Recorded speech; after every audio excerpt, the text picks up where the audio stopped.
metabolsismo celular utilizando entropía de la información.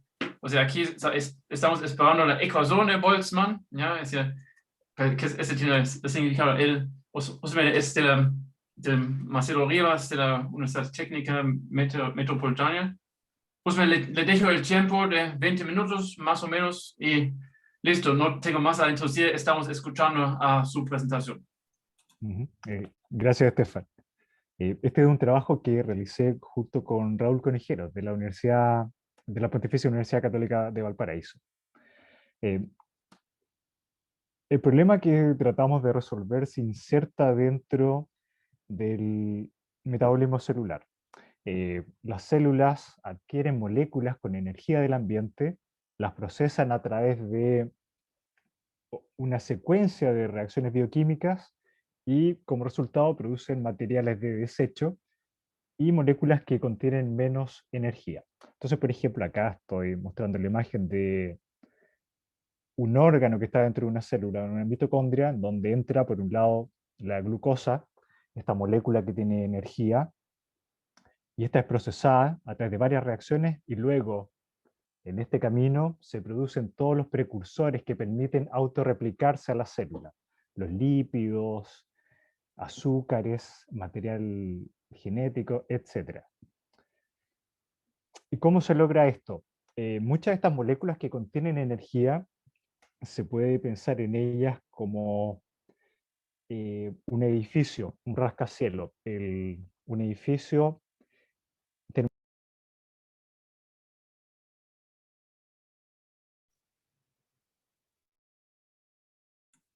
No sé, tienes apagado el micrófono, hay que enseñarlo. Gracias, Estefan. ¿Se escucha bien ahora? Sí, no sé qué pasó, pero sí, pues bien. Ok, gracias, Estefan. Acá estaba diciendo que nuestro problema a resolver se inserta dentro del contexto del metabolismo celular, en donde una célula adquiere energía procesando moléculas, por ejemplo la glucosa, y liberando al medio moléculas que contienen menos energía, por ejemplo CO2 y agua. Y estaba diciendo que estas moléculas se pueden considerar como análogas a un rascacielos. Un rascacielos contiene energía potencial. Si el rascacielos se derrumba, esa energía se libera al medio. Pero los rascacielos son estructuras estables, por eso es que los habitamos. Y acá estoy mostrando a modo de ejemplo una molécula que contiene energía, que sería uno de estos rascacielos, que es la lactosa. La lactosa en solución acuosa debería dividirse en dos moléculas una de glucosa y otra galactosa. Sin embargo, esta molécula se protege a sí misma, su estructura tridimensional previene que una molécula de agua intervenga y la divida. Entonces, ¿cómo las células logran llevar a cabo esta reacción? A través de estos catalizadores, que son las enzimas, maquinarias que la misma célula construye, y estas enzimas actúan de varias formas. En el caso de la lactosa, toma esta molécula y se piensa, no se conoce muy bien el mecanismo, se piensa que mecánicamente expone este centro, el cual ahora queda expuesto para que sea cortado. Es decir, si no existiese esta maquinaria, si no existiese la enzima lactasa, esta reacción no ocurriría.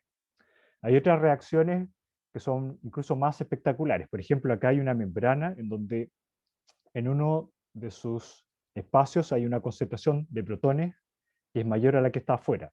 Entonces, este gradiente produce energía potencial. Y estos protones, al intentar pasar de un ambiente al otro, hacen girar esta turbina, que es la ATP sintetasa. Y esta enzima es otro de los mecanismos en los cuales las células cosechan energía de estas moléculas que consumen.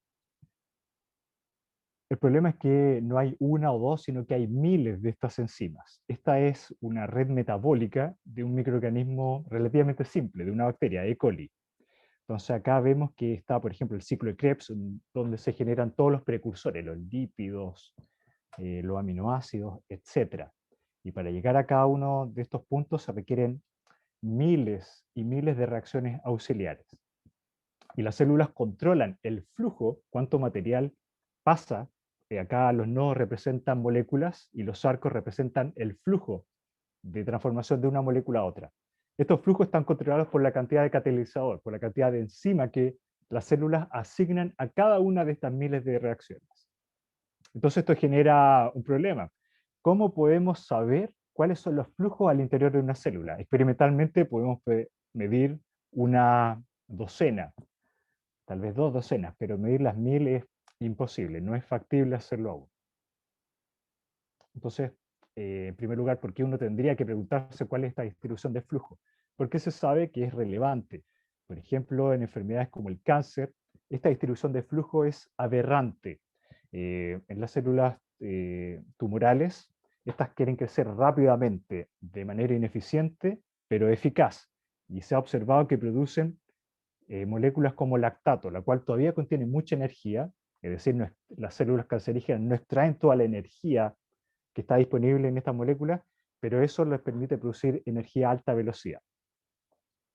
También se sabe que el metabolismo celular afecta otros procesos de regulación genética, por ejemplo, el epigenoma. Por ejemplo, en los animales, todas sus células contienen el mismo material genético, pero una neurona y una célula epitelial son diferentes. Eso es porque existe este otro nivel de información que se llama epigenoma, que son modificaciones reversibles en las proteínas en donde está envuelto el material genético, o en algunas nucleótidos en particular, la citosina del material genético. Y los precursores para estas reacciones reversibles están provistos por el metabolismo celular. Entonces, entendiendo el metabolismo celular, nos puede dar luces para tratar enfermedades genéticas como el cáncer o entender cómo funciona el epigenoma. ¿Cuál es la herramienta principal para estudiar esta distribución de flujos metabólicos? Los llamados modelos en base a restricciones. Por ejemplo, en esta red metabólica simplificada, lo que hacen estos modelos es hacer un conjunto de balances de masa. Por ejemplo, para este metabolito se miden todos los flujos que lo están produciendo menos los flujos que lo están consumiendo. Y luego se asume que esto está en estado estacionario. Es decir, los flujos de consumo y producción para cada metabolito son iguales. Entonces el balance de masa es igual a 0. Esto que lo podemos formalizar como una matriz que contiene todos los coeficientes de cada una de las reacciones multiplicado por el vector de flujos igual a 0, esto define un politopo, un espacio. Y además tenemos restricciones que provienen, por ejemplo, de la termodinámica de estas reacciones. Sabemos que algunas reacciones solo pueden ir en un sentido, entonces establecemos límites inferiores, 0, porque solo va en un sentido, y límite superior, un número grande. Si la reacción fuese reversible, no tenemos información sobre la reversibilidad, entonces dejamos límites inferiores con un número negativo. Entonces, este conjunto de restricciones definen este politopo. Entonces se dice que cualquier punto dentro de este politopo es una distribución de flujos intracelulares factible. El problema es que incluso para una red metabólica simple, el espacio que define este politopo es muy grande y no tenemos certeza de cuál es el punto que mejor representa la distribución de flujos intracelulares. Por ejemplo, acá estoy mostrando una red metabólica que solo tiene 4 reacciones. Una reacción 1, en donde hay un flujo conocido de entrada, por ejemplo 10, este podría ser el flujo de consumo de glucosa, y para transformar esta molécula verde en otra púrpura hay 2 caminos. Se puede ir por esta reacción medida por un flujo B2 o por el flujo B3. Si hacemos estos balances de masa, una solución posible puede ser que todo este flujo 10 se vaya por el primer camino y nada por el segundo. Por ejemplo, voy a representar eso con el punto azul dentro de este politopo. Pero otra solución que respeta todas estas restricciones es aquel en donde todo el flujo se va por 3 y no por 2, que sería el caso 0, 10. Y cualquier combinación lineal entre estos dos puntos también respeta este balance de masa, que sería este tercer punto de acá. Es decir, incluso para una red metabólica simple hay infinitas soluciones. Y esto es problemático porque ahora hay ambigüedad en las predicciones que hacen estos modelos. ¿Cómo uno puede tratar de sacudirse esta ambigüedad? Uno de los métodos más utilizados es hacer un muestreo aleatorio dentro de este politopo. Y acá estoy mostrando resultados de algunos investigadores. Por ejemplo, este es un paper reciente publicado en el sistema de revistas Nature, en donde para una bacteria se hace un muestreo aleatorio de todos estos posibles puntos y luego se selecciona como aquel estado más probable, el promedio. Entonces estas líneas negras que están acá, el promedio, de muestrear todo este politopo. Acá hay otro ejemplo, donde se produce una distribución, donde la distribución se obtuvo de muestrar aleatoriamente todos esos puntos. Entonces uno selecciona luego tal vez el promedio de cada una de estas distribuciones. Sin embargo, esto es problemático también. Como decía anteriormente, no se conoce la termodinámica de todas estas reacciones químicas. Por ejemplo, se pueden producir casos como el que estoy mostrando en la pantalla ahora, donde hay una reacción, una red metabólica simple que tiene un ciclo. Por ejemplo, acá hay una molécula A que se convierte en D a través de este camino, pero luego hay otra reacción que toma D y la convierte de vuelta en A. Esto en principio no ocurre en la naturaleza. Esto sería equivalente a una máquina de movimiento perpetuo, a un río girando en círculos. Uno de estos dos, ya sea A o D, debe tener una energía potencial menor que la otra. Pero esa información no se conoce para todas las moléculas, porque esta energía potencial depende de las condiciones intracelulares. Entonces, esto genera algo que se llama un ciclo termodinámicamente infactible.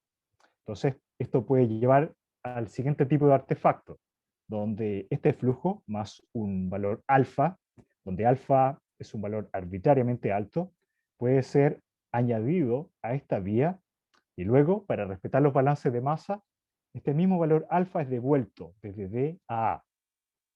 Y alfa es cualquier número. Entonces, dentro de este politopo, esta falta de información produce estos artefactos. Entonces, cuando luego uno toma el promedio entre un punto cero y un punto que puede ir al infinito, lo cual no tiene sentido biológico. Por ejemplo, acá estamos mostrando el muestreo de los flujos de esta red metabólica.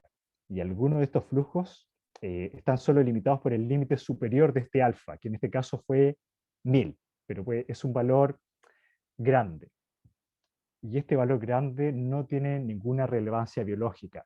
Y esto, entonces, utilizando flux sampling, produce este tipo de artefactos. Entonces, ¿qué se puede hacer? Ya que esta herramienta adolece de este problema. En resumen, los modelos en base a restricciones no tienen una solución única y el muestreo produce estos artefactos. Nosotros proponemos que una mejor alternativa es utilizar el principio de la máxima entropía, que es un principio de inferencia estadístico.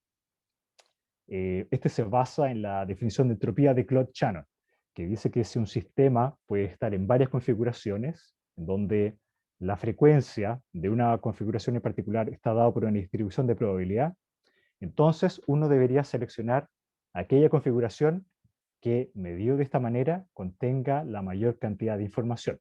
Por ejemplo, notemos que esto que está acá es simplemente la unidad de información. Log P, si lo queremos es en base 2, es la definición de un bit. Y cuando aplicamos esto, esta fórmula es simplemente la información promedio que genera esta distribución de probabilidad. Entonces la entropía en este caso se puede interpretar como la información promedio de un sistema físico en una configuración en particular. Y la implicancia es que al elegir una configuración que tiene la máxima entropía, esa sería la solución menos sesgada, porque es la que contiene menos a priori información a priori en menor cantidad. Ahora, la pregunta es, ¿cómo en una red metabólica podemos crear estos valores de probabilidad? Y para eso utilizamos la entropía de Boltzmann, la cual formalmente es idéntica a la de Shannon. Estos dos autores descubrieron la entropía por caminos completamente independientes unos del otro, pero son idénticas en forma. En el caso de Boltzmann, él estaba interesado, y acá voy a simplificar el problema, en un objeto que contenía moléculas y del cual se sabe cuál es la energía promedio, pero él quería saber cuál era la distribución de energía. Entonces, acá, en esta figura estoy mostrando distintos niveles de energía, y él quería saber la proporción de estas moléculas que estaban en el nivel de energía 0, la proporción que está en el nivel de energía 1, y así sucesivamente. Entonces, para esto, él define la probabilidad como el número de moléculas que están en cualquiera de estos niveles de energía. Y él demostró que bajo esta fórmula, aquella distribución que maximizaba esta fórmula correspondía al estado más general. Esa distribución correspondía a la que podía ocurrir de mayor manera, con la mayor cantidad de maneras posible, y por lo tanto era la más general. Entonces, esa lógica la aplicamos a las redes metabólicas. En nuestro caso en particular, los Q no son el número de moléculas en un nivel de energía, sino que son el número de enzimas asignado a cada una de las reacciones. Entonces, por ejemplo, supongamos que tenemos esta reacción I, y a esa reacción la célula le ha asignado un número Q de moléculas. ¿Cuál es el número más grande de manera en que la célula podría asignar estas enzimas a cada una de sus redes metabólicas? Sería aquella que maximiza la entropía de Boltzmann, o formalmente, de manera equivalente, la entropía de Shannon. Para pasar del número de enzimas a flujos, acá nosotros hicimos la suposición de que el flujo, es decir, la cantidad de material entre una molécula y otra, está dominado por la cantidad de catalizador que permite llevar a cabo esa reacción. Entonces, transformamos esta distribución de probabilidad, en donde está en función de los Q, el número de enzimas, a otra que está en función del flujo, la cantidad de material por unidad de tiempo que se está transformando de una molécula en otra. Así, dentro de este politopo de soluciones factibles, nuestra propuesta es que deberíamos seleccionar aquel punto con la máxima cantidad de información, o la distribución de flujo que puede ocurrir en el mayor número de maneras posibles. Para evaluar si esto tenía sentido o si representaba una mejora, lo comparamos tanto a flux sampling como a otros métodos, como por ejemplo MinFlux y el método geométrico, donde estos son métodos que siguen una lógica opuesta al principio de la máxima entropía. Estos métodos hacen suposiciones adicionales para reducir el espacio de solución. Entonces esto era un contrapunto interesante, porque nosotros estábamos diciendo acá que mientras menos suposiciones no sustentadas por evidencia, mejor nuestra inferencia. Entonces esto nos da el contrapunto. En este caso en particular, estos dos métodos asumen que las células van a utilizar la mínima cantidad de enzimas posible para llevar a cabo su función biológica, lo cual miden minimizando la suma de los flujos totales.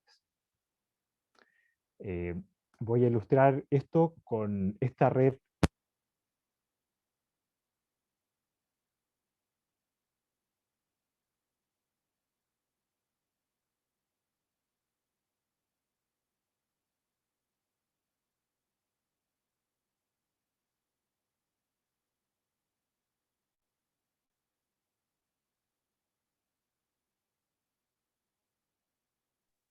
Parece que perdimos el audio, Marcelo.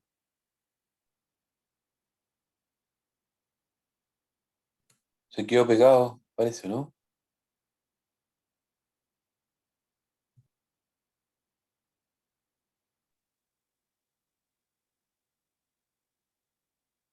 Marcelo, parece que perdimos el audio tuyo.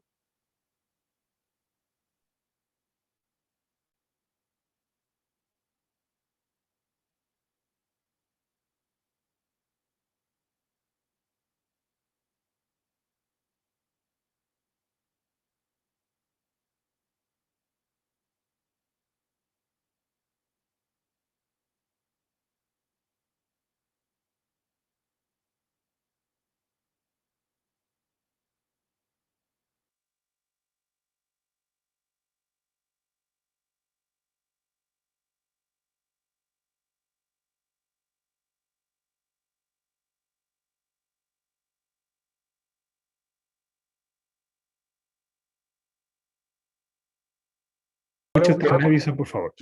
Sí, ahora te escuchamos. A ver, ¿se escucha? Se escucha bien ahora, Marcelo.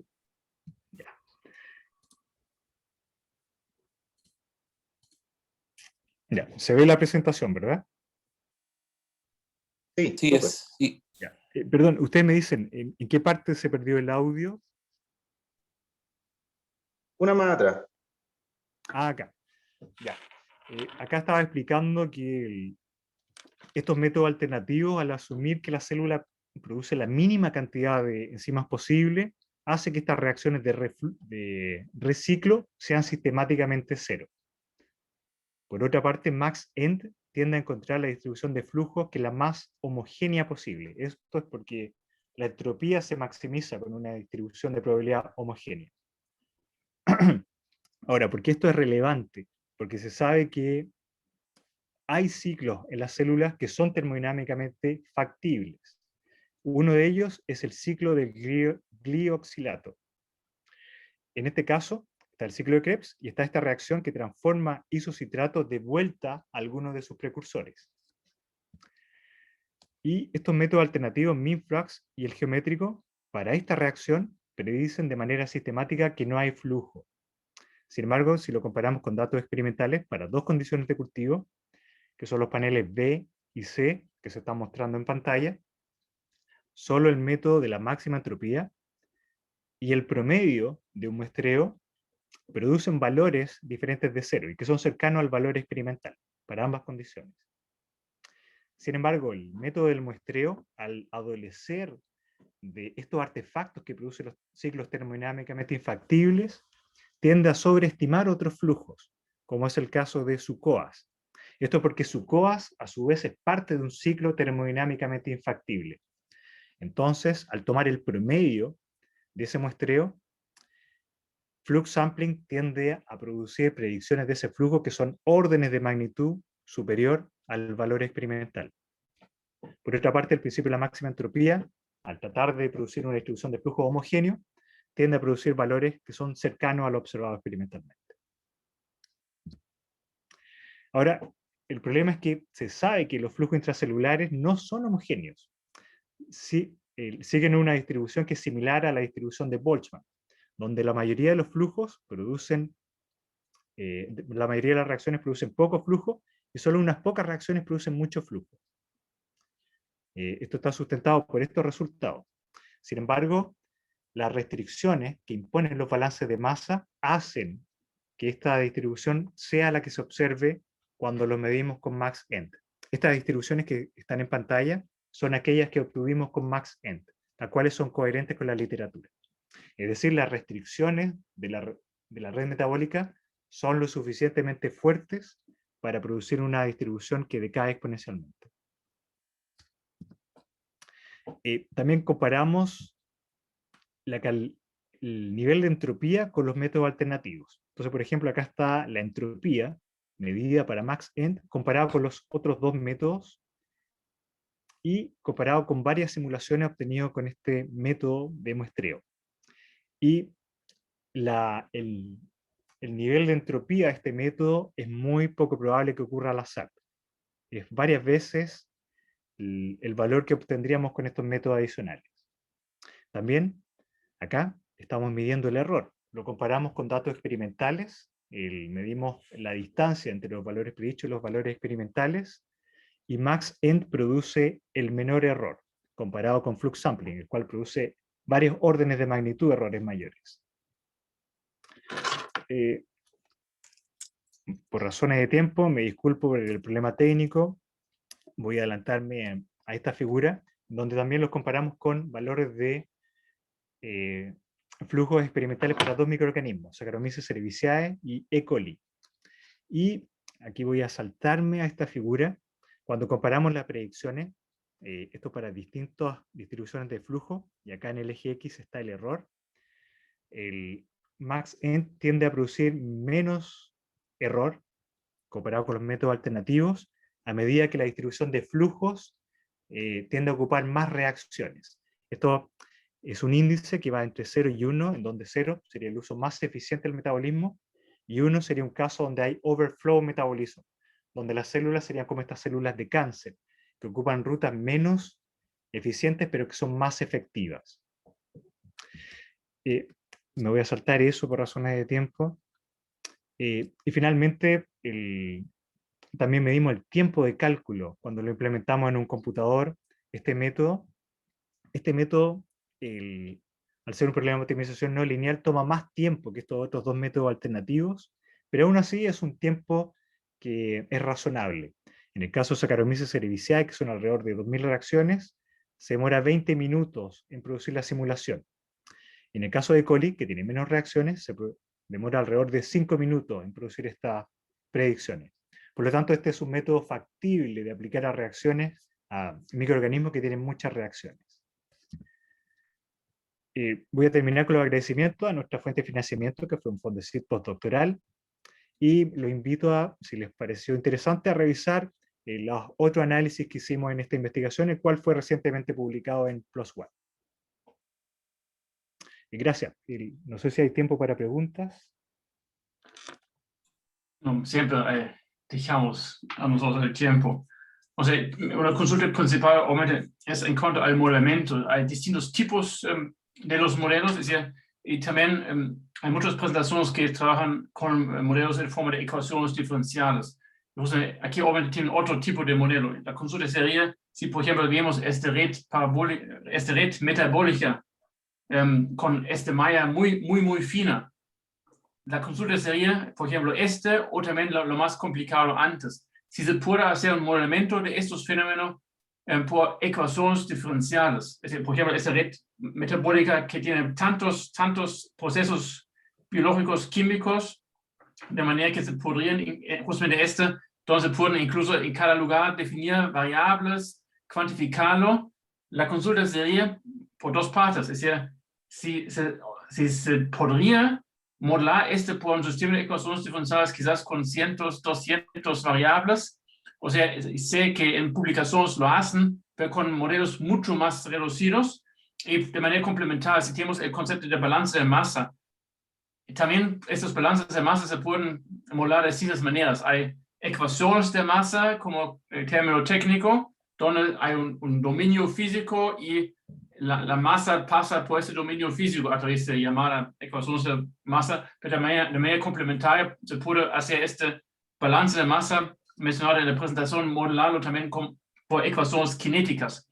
Y la consulta sería en general, si se puede modelar ese tipo de sistema con sistemas de ecuaciones diferenciales y complementariamente cuál es la diferencia de su tipo de modelamiento en cuanto a ventajas o desventajas si comparamos distintos tipos de modelos. No es posible hacerlo en una red metabólica que tiene miles de reacciones. Es un problema práctico. Para hacer ese tipo de modelamiento se requiere caracterizar cómo se comporta cada una de estas enzimas. Y esto se puede hacer, en principio, una enzima a la vez, y uno podría hacer las 1000. El problema es que estos se harían in vitro, y las condiciones in vitro no necesariamente son las mismas a las condiciones intracelulares. Por ejemplo, tomemos una reacción al azar, supongamos esta, la caracterizamos in vitro, pero luego al interior de la célula no podemos garantizar que nuestro análisis in vitro fue igual al de la célula. Por lo tanto, es un problema de información. No sabemos cuáles son la mecánica de cada una de estas enzimas, ni tampoco sabemos cómo se comportaría al interior de la célula. Entonces, esto, que sería un análisis mucho más detallado, utilizando la cinética de cada enzima, no es factible de hacerlo aún. No sé, justo me mencionaste de manera complementaria algo del método de optimización. No sé, también se cortó el internet en su momento. Pero tienes en la presentación algo donde tienes más preciso posible, por un lado, el tema del modelo mismo como tal y el tema del problema inverso. O es solamente una parte que no fue profundizada en la presentación. La consulta es cuál es el modelo en el contexto del problema inverso que estás considerando o qué método estás utilizando para resolver el modelo inverso si lo comparamos con otras metodologías. Efectivamente, si uno quiere resolver un problema inverso, uno minimiza algo de función de costo. Y la consulta es cuál fue exactamente la metodología aquí para resolver tu problema inverso. Nuestro modelo es este, ¿verdad? Dentro del espacio de soluciones factibles, dentro de este politopo, elegimos aquel punto, aquel vector B, que tiene la mayor cantidad de información, medida con la entropía de Chan. Los otros métodos, que serían MinFlux y el geométrico, además de seleccionar este punto, utilizan una función objetivo donde minimizan la suma de los flujos. Entonces, estos dos métodos acá tienen un problema de optimización donde en vez de maximizar, minimizan la suma de los componentes de B. Y dicen, ese es el mejor punto. Entonces, dentro de este espacio, aquel en donde la suma de esos B es la mínima posible, esa es la mejor estimación de los flujos. No sé si respondí la pregunta, Stefan. La consulta es obviamente qué método matemático se utiliza. Si vemos clases de modelos, es decir, se utiliza algo como programación lineal y métodos de simplex, o qué tipo de metodología viene como concepto de metodología atrás de esto. Esto es optimización no lineal. Este es un problema que tiene una solución única, dada la forma que tiene, pero no lineal.